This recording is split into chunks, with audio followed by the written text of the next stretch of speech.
Hello everyone, this is Rajkamal. आज मैं discuss कर रहा हूँ कि हमारे पास जो नॉन टेक के सब्जेक्ट्स होते हैं, है ना, ये कितना इम्पोर्टेंट रोल प्ले करता है हमारे जेईई के एग्ज़ाम में।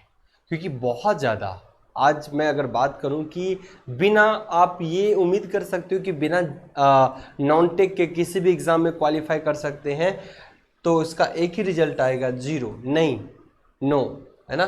क्या आएगा रिजल्ट जी? नो। मतलब बिना नॉन टेक के आप किसी एग्जाम में सक्सेस या किसी एग्जाम में क्वालिफाई तक नहीं कर सकते, है ना।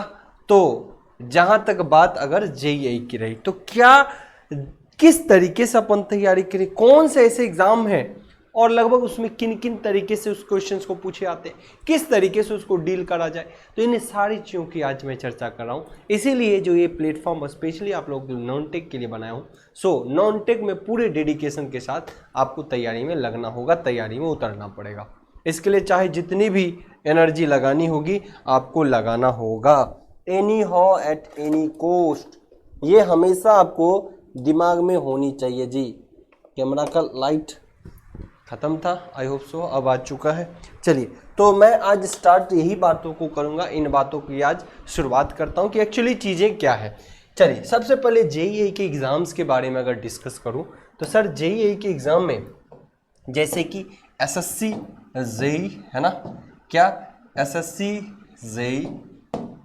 जेईई का एग्ज़ाम हो, आरआरबी का एग्ज़ाम हो, एएलपी टेक्नीशियन जो कि टेक्निकल से रिलेटेड होता है एग्ज़ाम, है ना, टेक्नीशियन हो, यूपीपीसीएल जेईई का एग्जाम हो, डीएमआरसी का एग्जाम हो, या किसी भी स्टेट के जेईई का एग्जाम हो, तो आपको नॉन टेक तो मिलना ही मिलना है।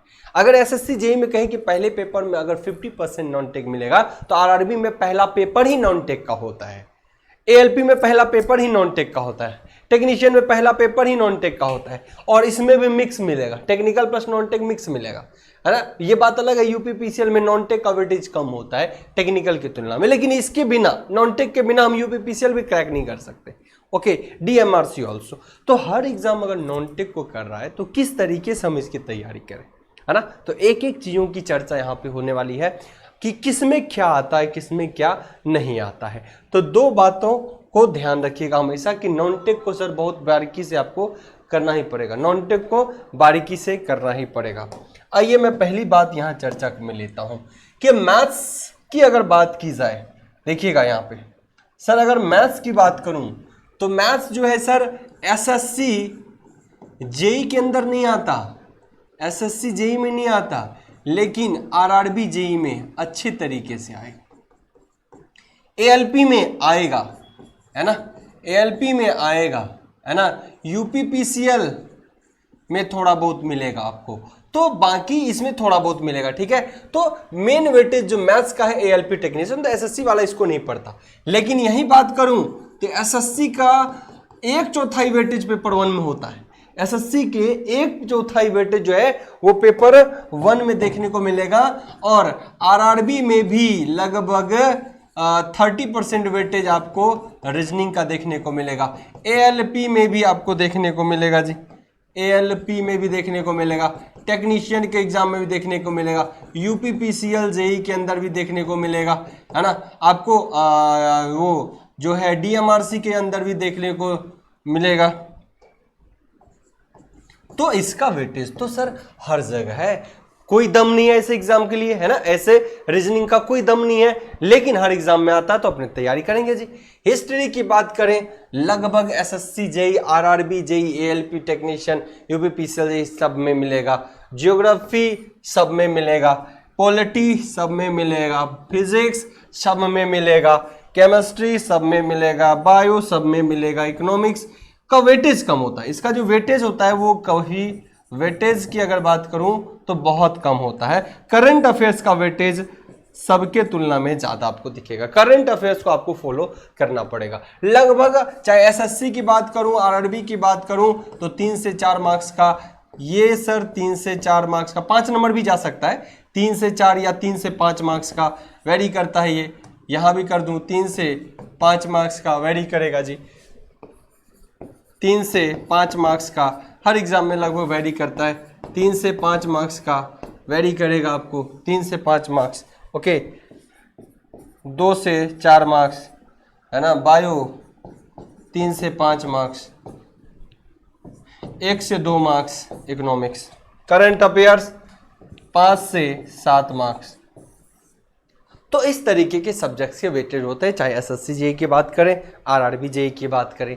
तो ओवरऑल आप देखोगे कि नॉन टेक के बिना सिलेक्शन ही नहीं हो सकता। जैसे कि एग्जांपल के तौर पे मैं आपको लेता हूं, अब चीजों को पहले समझ लीजिए, मैं फिर डिस्कस करूंगा कि मैथ्स सर एसएससी में तो नहीं आता, तो एसएससी वाला बच्चा इससे इंडिपेंडेंट है, लेकिन जब आरआरबी में जाएगा, एएलपी में जाएगा, टेक्नीशियन में जाएगा, तो सीजीएल के अंदर जो मैथ्स आते हैं ना, वही मैथ्स होते हैं। 12th स्टैंडर्ड नहीं होता, या 10th स्टैंडर्ड के आपको मैथ्स देखने को मिलेगा।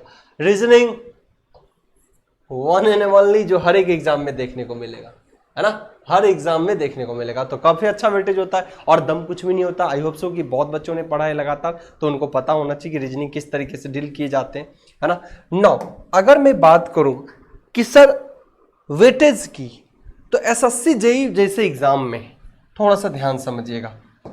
अगर मैं बात करूं कि एसएससी जेईई जैसे एग्जाम में नॉन टेक का वेटेज, है ना, नॉन टेक का वेटेज जो है, नॉन टेक का वेटेज 50% का होता है। मतलब अगर आप ये रख लो 200 का होता है तो 100 नंबर का नॉन टेक होता है, उसमें 50 रीजनिंग का और 50 GK GS and current affairs का होता है। आरआरबी जैसे एग्जाम में, जेईई में अगर नॉन टेक की बात करूं, आरआरबी जेईई जैसे एग्जाम में अगर नॉन टेक के वेटेज की बात करूं तो 100% नॉन टेक होता है पेपर 1 में। किसमें जी? पेपर 1 में, पेपर 1 में, ठीक है, फर्स्ट पेपर में। यहां भी फर्स्ट पेपर की बात, सेकेंड पेपर तो टेक्निकल होगा, फर्स्ट पेपर की बात कर रहा हूं। एएलपी टेक्नीशियन जैसे एग्जाम की बात अगर करूं, एएलपी और टेक्नीशियन जैसे एग्जाम की बात करूं, तो जो नॉन टेक का आपको यहां भी वेटेज दिखेगा, वो इसका वेटेज की अगर बात करूं तो यहां भी पहले पेपर में 100% नॉन टेक्निकल देखने को मिलता है। फर्स्ट पेपर के अंदर 100% नॉन टेक दिखेगा। तो हम कहीं ना कहीं इसको इग्नोर नहीं कर सकते, है ना, इसको हम कभी भी इग्नोर नहीं कर सकते। ये हम बहुत इंपॉर्टेंट रोल प्ले करने वाला है, तो इसीलिए आपको इसका वेटेज बहुत अच्छे तरीके से जान लेना चाहिए।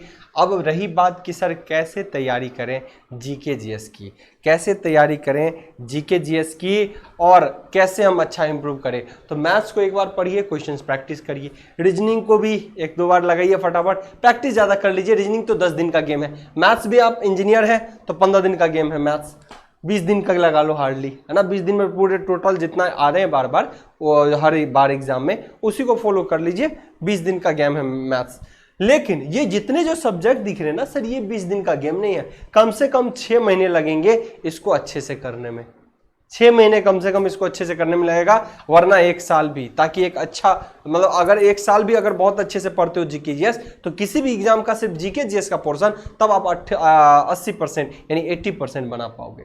तो ये रोल होता है। तो जीके जीएस का एडवांटेज क्या है सर, क्या एडवांटेज है जीके जीएस का, अब मैं बताऊं।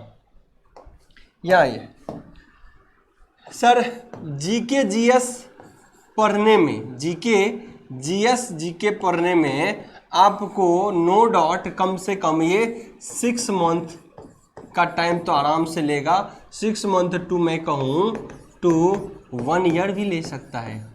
6 मंथ से कितना दिन ले सकता है सर? 1 साल का भी। लेकिन सर आपको इतना टाइम लगाने से अच्छा है कि रीजनिंग पढ़ लेते, फटाफट उसी सॉल्व कर लेते। लेकिन सर ये सबसे बड़ा रोल क्या प्ले करता है? टाइम की सेविंग करता है एग्जाम में। टाइम सेव करता है कहाँ पे जी? एग्जाम में। आपको पहले तो बहुत टाइम लगता है इसको तैयारी करने में। इसके 80% क्वेश्चन भी अगर 10 क्वेश्चन आ रहा है तो उसमें 8 भी अगर किसी एग्जाम में बनाते हो तो मच मोर सफिशिएंट है। तब भी आप 10 में 10 नहीं बना सकते, 6 महीना 1 साल पढ़ने के बाद भी। लेकिन सबसे बड़ी बात है कि अगर 50 क्वेश्चन आ रहा है सर, कितने सर, 50 क्वेश्चन किसी एग्जाम में अगर जीके जीएस का आ रहा है, तो वो सिर्फ कितने मिनट में बन रहा है सर, 10 मिनट में। कितने मिनट में, 10 मिनट में। ये बहुत बड़ा एडवांटेज देके जाता है, क्योंकि आजकल जेईई के एग्जाम में टाइम मैनेजमेंट ही इंपॉर्टेंट प्ले करता है, रोल प्ले करता है। रही बात सर रीजनिंग, रीजनिंग तो क्या है, हर बंदा करता है रीजनिंग। अगर आपको अच्छे नहीं है तो आप हमारे चैनल पे बेहतर तरीके से कर सकते हैं। लेकिन रीजनिंग क्या है, ये 1 मंथ का गेम है जी। 1 मंथ में कहीं भी किसी तरीके का रीजनिंग कर सकते हैं, किसी भी एग्जाम के लिए रीजनिंग 1 मंथ में करते हैं। लेकिन ये रीजनिंग भी अगर 50 क्वेश्चन है ना, ये रीजनिंग भी अगर 50 क्वेश्चन है, इसमें एक्यूरेसी अच्छी होती है, इसमें आपके ज़्यादा मार्क्स आते हैं। 50 क्वेश्चन में 80% से 90% सब बच्चा आराम से बना लेता है, 90% आप यहाँ पे सॉल्व कर लेते हो। लेकिन जी इतना क्वेश्चन को करने में कम से कम 30 से आप 40 मिनट तक ले सकते हो, कोई बड़ी बात नहीं, आपको लग जाएगा इतना मिनट। तो आप बताओ यहाँ पे 50 में 45 लाने में आप 40 मिनट खराब कर रहे हो। खराब नहीं कर रहे हो, उतना तो देना ही पड़ेगा, नहीं तो आंसर गड़बड़ाएगा, गलती ज्यादा करोगे। और यहाँ पे देखिए सर 10 मिनट टाइम का एक बड़ा गैप। तो इसीलिए कहता हूं जीके जीएस के बिना हम उम्मीद नहीं कर सकते कोई एग्जाम निकलेगा, ठीक है ना। और टेक्निकल में भी इसी तरीके से आपको टाइम जाता है, लेकिन जीके जीएस आपको यहाँ पे बहुत इंपॉर्टेंट रोल प्ले करता है। सो इसीलिए इस टॉपिक का मैंने हेडिंग ही रखा है आज कि किसी भी जेईई के एग्जाम में नॉन टेक का क्या रोल होता है। तो आई होप सो आपको पता चल गया ये नॉन टेक के अंदर जितने भी पेपर है जो टेक्निकल नहीं है उनका क्या रोल है। आई होप सो जानकारी आपको बेहतर लगा होगा। ऐसे ही जानकारी आपको रेगुलर ऐप पर और यूट्यूब पर मिलते रहेंगे। Thank you.